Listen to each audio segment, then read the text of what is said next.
Hi everyone, welcome to my channel. எல்லாரும் எப்படி இருக்கீங்க? நான் மிச்சமே நல்லா இருக்கிறேன்.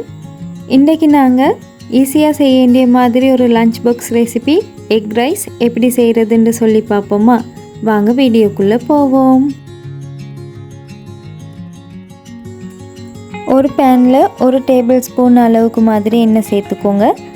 அதில் ஒரு சின்ன துண்டு பட்டை 2 ஏலக்காயும் சேர்த்துட்டு ஒரு பெரிய சைஸ் வெங்காயம் உண்டை இது மாதிரி சின்னதாக வெட்டி அதையும் சேர்த்து நல்லா வதக்கிக்கோங்க. வெங்காயத்தில் கலர் கொஞ்சம் மாறி வந்தப்பறம் ஒரு டேபிள் ஸ்பூன் அளவுக்கு இஞ்சி பூண்டு 2 பச்சை கொச்சிக்காய் கொஞ்சமாக கருவேப்பிலை சேர்த்து எல்லாத்தையும் நல்லா வதக்கிக்கோங்க.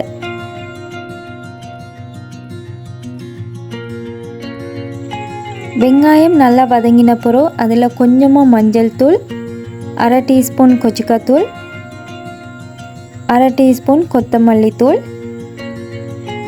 தேவையான அளவு உப்பு நான் 1/2 டீஸ்பூன் அளவுக்கு எடுத்திருக்கிறேன். இதையும் சேர்த்து நல்லா வதக்கிக்கோங்க. அடுத்து ஒரு தக்காளியை சின்னதாக வெட்டி சேர்த்துட்டு அதுவும் நல்லா சாஃப்டாக வேகுற மாதிரிக்கு நல்லா வதக்கிக்கோங்க. எல்லாம் நல்லா வதங்கி வந்தப்பறம் இப்போ நாங்கள் இதில் முட்டை சேர்த்துக்கொருவோம். நான் 2 முட்டை எடுத்திருக்கிறேன்.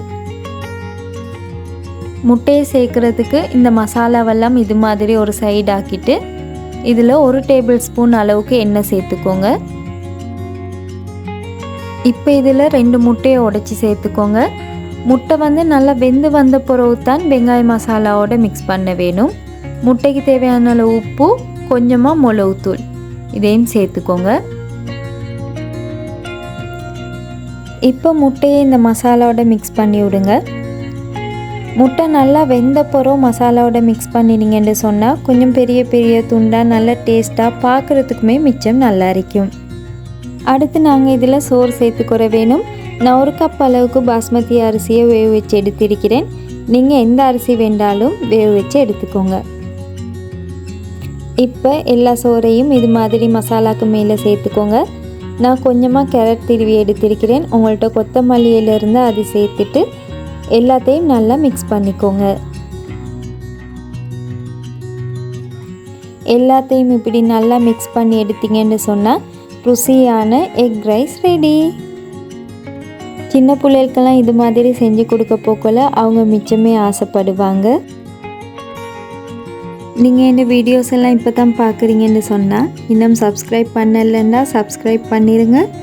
இன்னொரு நல்ல ஒரு ரெசிபி ஒன்றோடு உங்களை சந்திக்கிறேன். அது வரைக்கும் bye bye, take care and thanks for வாட்சிங்.